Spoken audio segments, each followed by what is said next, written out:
Hello, and welcome back to Therapist Plays Disco Elysium. Today's episode is all about meaning. Specifically, when we look back on the life that we led, how do we reconcile the things that we did and the people we spent our time with? And do we feel like it was enough? This all came up in a conversation that we had with Renee and Gaston, two characters who, in some ways, are dealing with those questions themselves. And it also brought up a lot of questions for me about what I'm doing with my life, and specifically about how this series that I've been making on this game kind of fits into some of those bigger picture questions for me. And we also may go on a few deranged tangents, as usual. So all that's coming up on this episode. I'm excited to share, so let's jump in. All right, welcome back. Let's continue our journey here.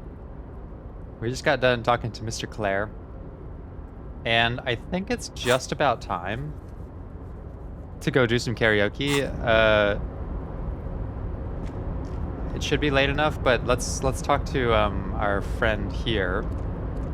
See if he has any new dialogue for us, and then we'll go see if we can sing. Oh, hey, mister.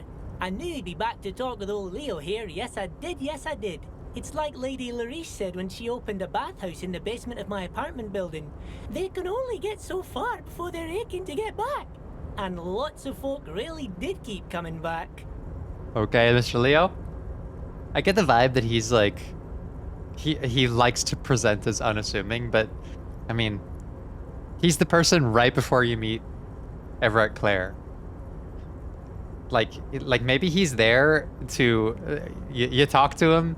He's very unassuming, very easygoing. It puts you in a certain kind of, it makes you feel like you're, I don't know, like your wits are really sharp for whatever reason. And then you go in and talk to Everett Clare and you embarrass yourself, which is exactly what we did.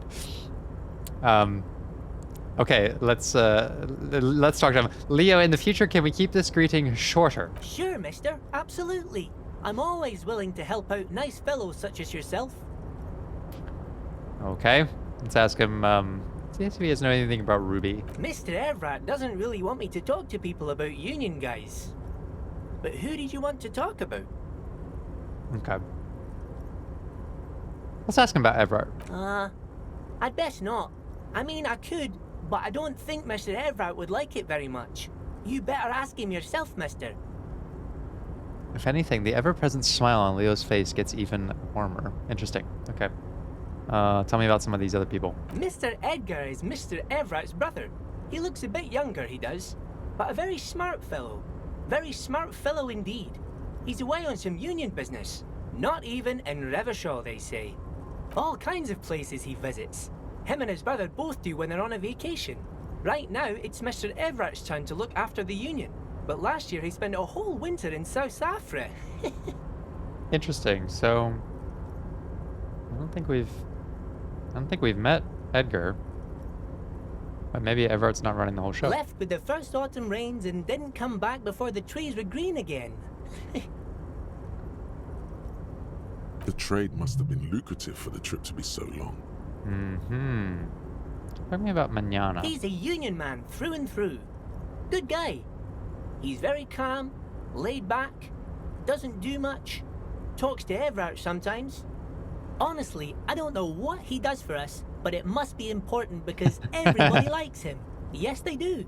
I think that's what he does. He makes everyone feel a little better. You know, everyone's got to have someone like Manana in their life. Oil for the wheels. Much needed in stressful times like these. Yeah, in the therapy world, we might call someone like this an empathetic listener. Because there's like delineations, right? You're a therapist, you're a licensed clinician, right? That's what a therapist is. And there's different tiers of that, let's call them, from associate license to professionally licensed and all the way up to having your doctorate. And then there's like the life coaching sphere where you don't need a license for that. You're not technically a mental health professional. But plenty of clinicians will offer both regular therapy and life coaching. A therapist can do life coaching. A life coach can't do therapy, essentially. But plenty of clinicians do both.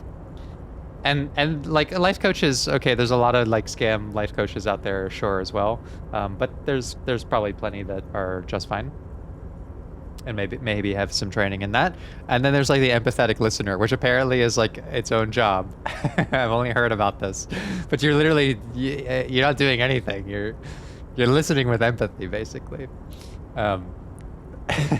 And look, it's oil for the wheels sometimes. Sometimes that's what we need, is we don't really need someone to go deep into process therapeutically. We don't need someone to give us problem-solving advice, life coaching. We just need someone to be there and be a good presence in your life. I have therapist friends who joke about, like, I'm going to get out of this field and I'm just going to be an empathetic listener. Because this shit it's a lot of burnout. So maybe that's what manana is. Okay? Tell me about Titus. Oh, Titus is a longshoreman through and through. He was born on a boat, they say. His veins are probably filled with salt water, I tell you. Nice, friendly sort, old Titus is. Leo's laugh. Measure head. Whoa, he's really something. He doesn't talk much to me usually, but when he does, I don't really understand most of what he's saying. Me too. Actually, I don't think he would like me running my mouth about him like that. Once he said he's a dragon to this mob fellow who came picking a fight with some union men. I think he really believes Jean-Luc was a dragon because he ran right off. Another time he almost killed another guy, but I shouldn't talk about that. I bet you've seen everything there is to see in this little town, Leo. About Renee. The night guard. Ooh, he's a peculiar fellow. He's the strong, silent type, you could say. We talk all the time, but I don't really know much about him. He plays petanque with my old human studies teacher, Mr. Martin, down at the plaza. I think he's the only fellow who actually knows old Renee. They lived on the same street their entire lives. Even dated the same girl on and off for as long as I can remember. Strange fellows. Mr. Martin was always real nice to me in school. I remember once.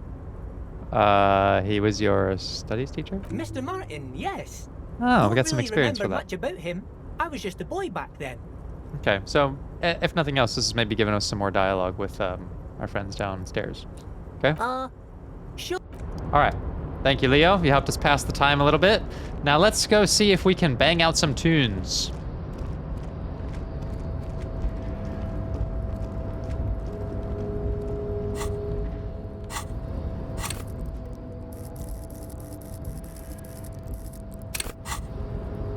Ooh, I do have a skill point. You're back before the cargo container. Persuasion. Maybe I should try to persuade this thing to open again. Okay. Let's do it. You're back before the cargo container. Yes! Its draw has not lessened since you were last here. If anything, it seems to have grown slightly. We're erratic yet thorough. We've been in the world for 2 days. 2 days! This has all happened in 2 days. It's been 8 months of my life. I've been in this world for many days. That's supposed to be. And money is all about trust. Maybe the guy who says it's all about money has something to do with this. Okay, a 42%er with the 6 rhetoric. That's pretty good. We're up from like 3%, whatever it was the first time. Let's roll the dice, baby! Fuck! As it's always been, it's impossible to open a container with the rhetoric. I don't believe you. Maybe you're losing your mind. All right, I guess we're gonna keep trying. I'll have to come back.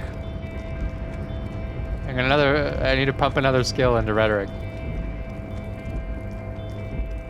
Some might call us wasteful. To that, I would say. There are no bad parts. There are no bad parts in Harry's psyche. They all have their little function. And I'm sure rhetoric will do something productive for us. We'll just have to figure out what that thing will be. Okay. To the whirling. I hope I don't need that skill point for something immediately. There isn't really much more of an audience. Maybe it needs to be... Like, what is the evening? What is cut off for evening? The stage is all set up. You feel a little dizzy. So, are you ready for your thing now? Let me know when I should turn on the karaoke carousel. There are some people out there, but mostly, yes. You can always do it in the evening. It will be less scary with... Yeah, I mean, it's not considering this the evening still. Maybe 7 p.m.? I really want to... I want to make as much impact as I can with this. Maybe we can just kind of pass the time. Is there a way to pass the time? In our bedroom, maybe? Because we're going to have to pass lots of time to go do the conversation for the gun as well. Can I, like, take a nap? The bed is still cold from the broken window. Damn it. How do I pass the time, kid? Maybe I can do it on the bench. The worn and beaten wooden planks of the bench do not look overly comforting. We can sit on benches after we've solved the murder. Let's go. You can revisit the bench if you ever need to pass the time when Lieutenant Kitsuragi is gone. Okay, so we can do it, but not with Kim. Kim! Take a beat. Go do something else for a while. Well, let's talk to Gaston, I guess, since maybe we have some new dialogue. I just need to pass a little bit of time. I have really outdone myself. This is divine. Yes, that's what you need, Gaston. More padding on that fat ass of yours. I hope your heart gives out. René, it's a little pleasures. Life doesn't need to be a struggle. Hello, officer. How might I be of assistance on this fine day? You mentioned Jean-Marie Bellew. Who's that? Oh, sweet Jenny. She was the finest woman in all of Revachol. Maybe the entire world. Do not defile her memory, Gaston. Let her rest in peace. His tone lacks its usual intensity, like he doesn't feel he has the right to speak on the matter. So you both know her. We knew her, all right. Lived on the same street our entire lives, just 2 houses apart. The 3 of us have been best friends since we were 4. She was René's first girl back when the prick was 16. They were courting till he decided he'd rather die for some great ideal than just be happy. And then you stole her from Oh me. no, the tragedy! I'm not gonna intervene yet. Well, technically, you stole her from me, because we'd been pretty close ever since you two had that falling out over the ink you spilled over her pretty yellow dress. Oh man. I think everyone has, yeah, if you've spent time with your elders or something, whether they're your family or just any elders, the experience of listening to people rehash these particular points in their life story it's interesting. From a developmental psychology perspective, Eric Erickson's Psychosocial Stages talks about, like, yeah, the older we get, the less of the future of our life there is to think about and look forward to. So we are focusing more on the past. And we enter this stage that he called generativity, which is like looking back on your life and wondering if you made the right choices and were you the right person and did you leave enough behind? And yeah, it's a fascinating perspective because the characters of Revachol, especially characters of Disco Elysium, let's say, that's a very different sort of mental calculus they're doing when they're like, did I do something that mattered? Now, obviously, René, what we hear him talk about are his time in the war, and as Gaston just said, like he fought for an ideal, right? Part of what René may be going through in this stage of generativity is Like, what I spent my life doing was I fought for this ideal, and in fact, I may have given up, let's say, part of my youth and other areas of my development, like romance or intimacy, in service of this ideal because I believed it would matter. And now you get to the closer to the end of your life and you look back and what did I spend my life doing, and did it matter? So did the cause that Rene fought for make as much of a difference as he wanted?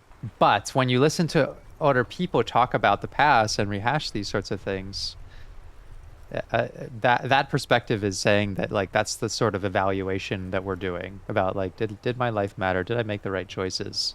And to what extent?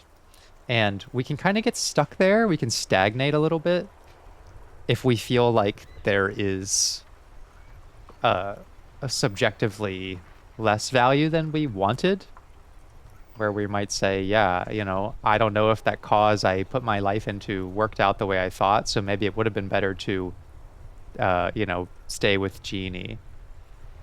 And maybe Gaston had that experience because he didn't fight for the cause, but maybe he also feels that he chose something less important. I don't know. Like, it's interesting. You just have an interesting contrast between the two of them in terms of the kind of generativity that they are facing. And we're all going to enter that cycle at some point of what did you contribute to the world? Who knows? It's not certain yet what I have contributed. But, you know, going back to the terror management theory stuff, I find that the things I do creatively are part of my immortality project. The generativity for me is like, what do I want my record of creations to be like? And one of them is this series. That's what I'm doing right now. And I care about it and it's like a broader meaning as far as like what I'm doing. Otherwise, I wouldn't spend 8 months to almost a year doing it. If I treated this only like it was like just a video game project, like a let's play, I guess that's what it is, but I don't think that I would be comfortable spending this much of my time. I mean, that's 1 year out of my potentially, let's be graceful and say like 35 to 40 years of life with a fully developed brain. Like, if I just don't count anything meaningful happen in the first 25 years of life, let's say I get like 35 to 40 good years with a developed brain. Spending one of them to play this game, if I only cared in so much as like it's a let's play, I don't think would be very. I think I would have a hard time doing the calculus on that. Like, wow, what did I spend my 30th year of life doing creatively? I played this game. The reason it's something more to me is because I spend a lot of time. This game has made me think about my own life a lot, and it's made me think about my own behaviors and my own mental state, and it certainly challenged me emotionally and lots of other things. I feel like the content part of this playthrough is the least important part to me. It's been the experience of doing it and the things that it's brought to me in terms of personal development. Not that like all of my personal development has taken place as a result of this, but there's a lot of parallel. That I find that the more I play this game, the more I really think about these complex characters and how much people who watch the series relate to these characters and are interested in this kind of analysis. It brings me a lot of joy, but it also it has truly sharpened my perspective of the human experience, because it is such a great tabula rasa for life. Part of that is also I enjoy talking about psychology and I enjoy refining my own perspectives in it and learning to be a better communicator of psychology, because a lot of what I want to do with my career is centered around being a communicator, because I think a lot of the psychology stuff that we practice with is, I mean, it's outdated and it's a little inaccessible because a lot of it is in research or whatever else. So it's been skill development for me. I spoke at my first conference this year, and I feel like I have had a tangibly better, I was tangibly better prepared to do that because I've done this channel and I've learned to condense and parse and communicate and make entertaining the concepts that I use in therapy. And so that's all meaningful. As much as it is only really like a tangent from my, let's say, career development, the series has been important and impactful in some very indirect and some direct ways as well. So yeah, there has to be more meaning to it. Otherwise, like if all this sat as a experience of mine was I'm playing a video game and talking about it, the question of generativity at the end of my life would be like, why did I spend a year of my life doing that? However, I feel like it will be more so that I was able to be an effective communicator of psychology, and I learned a lot in my early years of doing that by having this experience.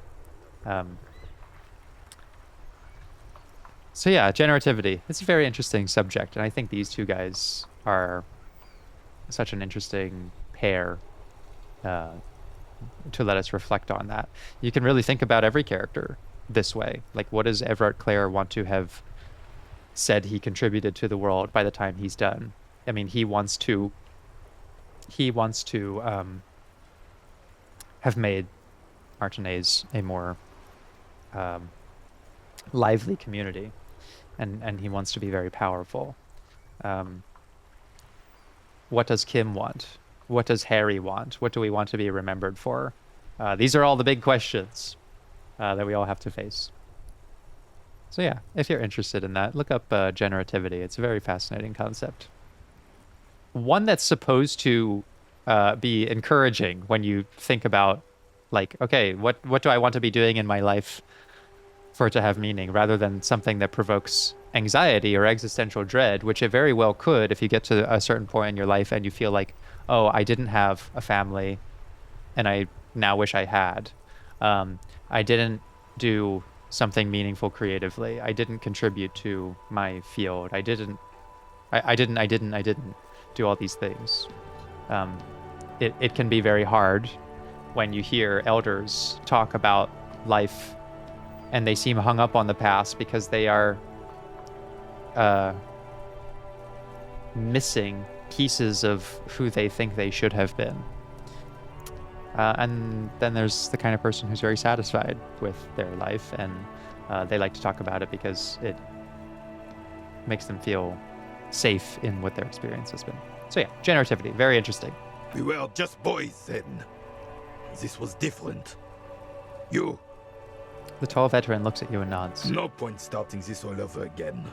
For the 1000th and the first time. Especially when we have company. Officer. What happened to her? She died of pneumonia 2 winters ago. It was a quiet passage, peaceful. René and I were both by her bedside when she... He pauses, searching for the right word. Died. No use sugarcoating it. Won't bring her back. Will it now? Departed. Until the very hand she couldn't decide between us. The most indecisive woman I've ever met. So interesting. There, Gaston has this hesitation to say so bluntly what happened. He's very protective of the storyline about her life, and the difference between these two words is so clear to me. Departed feels very active, like it is a choice. Like I depart, we depart, we exit gracefully, we leave when our time is finished. And died feels very consequential and passive. And you can tell that Gaston searching for this word and hesitating to find it. I don't think that it means he respects her more. I think that he is more accepting than René of the fact that she's no longer around.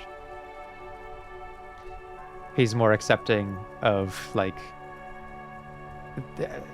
that she meaningfully changed his life enough, whereas it feels like Renee, it's a very external locus of control sort of thing, right? Where it's like she died and there was nothing any of us could do about it, and she didn't live enough of her life, and maybe there should have been more time I got to spend with her. It was brilliant. Just this little interaction of the use of this word, especially because Gaston said it a moment ago. She died of pneumonia, but this is very descriptive. Whereas when he really searched for the word, he was trying to find a better way to communicate her agency in this. That this is not just a very analytical, oh, she met her corporeal end and that's what happened. Like, that's his description. But when he talks about her emotionally, he wants to say they departed. Whereas Renee just wants to say very plainly. I just find that there's, some unspoken emotion there. So good. A quick grimace of pain passes over Rene's features, but he immediately regains control. Yeah. His face now a dispassionate mask again. Having a harder time accepting, maybe. But perhaps they equally have the same amount of affection. Why do you think she was indecisive? She could never make up her mind about anything. What to have for breakfast, favorite color, or which one of us to marry. The look in his eyes is happy and distant. She was always leaving one of us for the other, but never long enough to actually get married. Nothing wrong with weighing your options first. Yeah, I don't want to call her odd, because they both have a lot of affection for her. Heck, technically, we're both still engaged to her. You always confused her. Couldn't let us be happy. Seduced her with your fancy words and pastries. He suddenly remembers you are still there. Falls silent and turns away. What an interesting pair they are, because they both have this like natural friction because they both love the same person who they each were stealing from each other. And at the same time, with her not around, this other person, Gaston to Renee, Renee to Gaston, is their closest connection to this very important person. So it only makes sense that they keep each other in their lives, because who else is going to understand how deeply they cared about this person? And in some ways, this is how they keep her memory alive, is by remaining, I guess we could call them friends today. I just find that funny. That, yeah, of course they're constantly going to be fighting, but they also are probably inseparable because of this. Thank you for sharing. Of course, officer. Memories are all we have left. Very different philosophies, these two. Okay. Let's ask for a bite of that sandwich now. I'm sorry, officer, but I really don't share food. Nothing personal. After getting all deep and philosophical and emotional, pass me a bite of that sandwich, bud. The only one you have. Suddenly you realize how hungry you are. The last time you ate must have been God knows when. It's true. Look, I'm going to let this intrusive thought take over, because that's what intrusive thoughts do. They override your higher level of functioning that makes you want to be sensible and normal, and make you act in strange ways. So let's press him for a bite. Please, man. Believe me, officer, I wish I could help you, but I need this sandwich to keep my blood sugar stable. In my age, you need to pay attention to these things. You can barely hear him. The sweet smell of pickles in harmony with garlic butter and marinated onions emanating from the sandwich is driving your mind in a singular direction. It must be yours. Intrusive. This is intrusive thinking. It must be mine. Look, I have to listen to electrochemistry. It's going to override my philosophical desire for generativity and my moral need to uphold my like upstanding citizen nature and all this other shit. Look, please, friend, let's just share it. Fuck off! It's mine!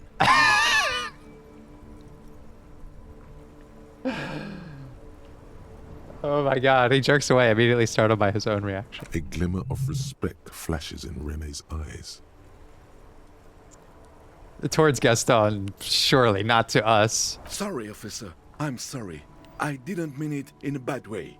But the sandwich is mine. I'm not gonna share it. And it's gone. When the dissidents come to rape our country, he hides. But try to get a bite of his dear sandwich and he gets claws? You're a special kind of vermin, Gaston. Oh my god, these two are the best characters in the whole game. Their relationship is so fascinating. He's willing to defend his sandwich, but not his country. It's great. Ah, see, the rhetoric. I knew it would come in handy. I fucking knew it. If I managed to pass this, but I couldn't open the container, I'm gonna fucking lose it. Let's go for it. The intrusive thought is still there. Please give me a bite of that sandwich. Relinquish it to me.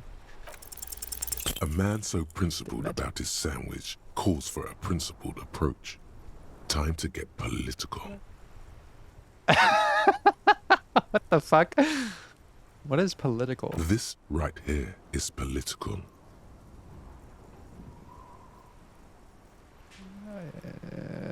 Your blood sandwich is a tool of the oppressors designed to keep the proletariat docile. The city's going to shit sooner or later. Some foreign anarchist is going to steal your sandwich. That's a fact. These options seem awfully fascist or communist. What if I don't want to say them? Say one of these fascist or communist things or fuck off. Yeah, that's kind of how I feel like people have been talking to me this entire time. Whoa, easy there, Goldmouth. He doesn't have to say anything. Thank you. Re-engage cop mode and bail out. Thank you. Thank you, Volition. This is speaking for me at this point. I don't have to say anything. Let's re-engage cop mode and bail out. And continue avoiding anything related to politics. Even though I feel like at this point, this is just a meme, and I've talked plenty about politics just in my own special way. Okay, back to police mode. I have some questions. All right. Let's hear them, officer. Okay, tell me about the dead man. Let me think. I heard someone was hanged and left on a tree for a week. But that's all I know, really. You don't know anything. No, officers, I'm sorry. And I really would like to assist. You are both good guys. I can see that. Then help them, you wimp. You have plenty of shoulder with the ghost caviar in the Union. Someone must know something. He means caviar socialists. I wish I could, but I just don't know anything. I always keep my nose clean and don't gossip. Everyone knows and respects that. Respects? The old carabiner can't believe what he's hearing. Sounds a bit like you're holding back. I'm not even anyone. Of course he's holding back. His mouth is so full of Union prick he can't even speak properly. Can I at least finish my fucking sentence before you piss on it? Is that okay, Rene? I'm not anyone important in the Union. I just know How do you know Everard? everyone in Martinez knows the Clare brothers. I taught these boys human studies There we and go. history in the gymnasium. So Gaston taught both Easy Leo and the Clare brothers. What do you know about history? You never witnessed history. Only heard about it years later, when it had already moved on. You don't know history. The old soldier mumbles something under his breath and turns to face the sea. Let's try not to get caught in a crossfire. Lest we leave riddled with bullet holes. This animosity is ancient. Yeah, we're not going to be able to resolve that today. Are you a union member? Oh, in many ways, yes. Like an honorary member. I attend meetings and parties, help with little things. Everard, Edgar, and the older debarders all know me. In many ways. Oh, yes. So you're not an actual member. Not in the technical sense. I don't have a vote or a membership card, but Evrard keeps me on the payroll, just for the little things. Of course he's not a member. He's not a member of anything. I knew that. He's a Vezavain. Turns the way the wind blows and tries to look important. Yeah, you just see that Renee feels like Gaston has no conviction to anything.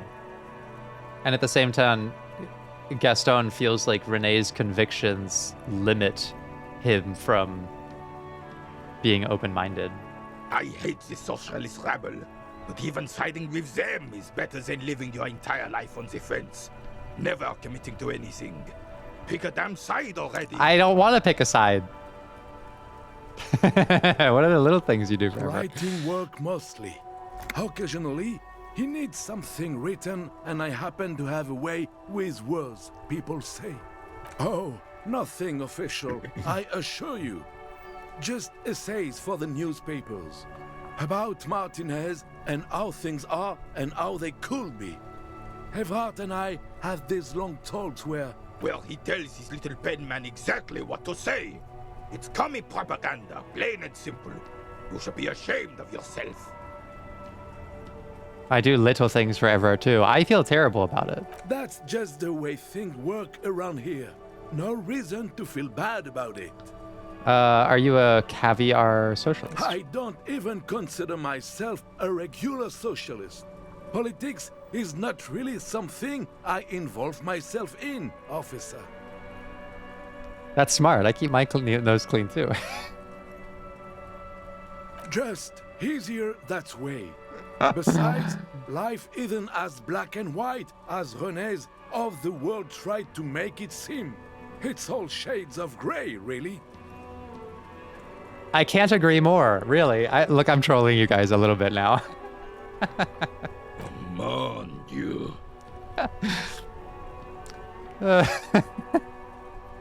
Okay, that's enough of that. Thank you. For being consummate professionals. You'll have this case wrapped up in no time. Well, at least I know this is a white check, so when I go back to get more rhetoric to open that fucking shipping container, I will come back and get myself a bite of that sandwich. Okay. That's enough of that. Well, I think that's going to be our little episode. I'm curious to hear your guys' thoughts on these two characters. And then, yeah, we'll try to find a couple more things to do to pass the time before evening. We'll do our karaoke. We'll go get our gun. We'll solve the case. And then we'll leave our own lasting impact on this world. Thank you for watching. I will see you next time. Bye-bye.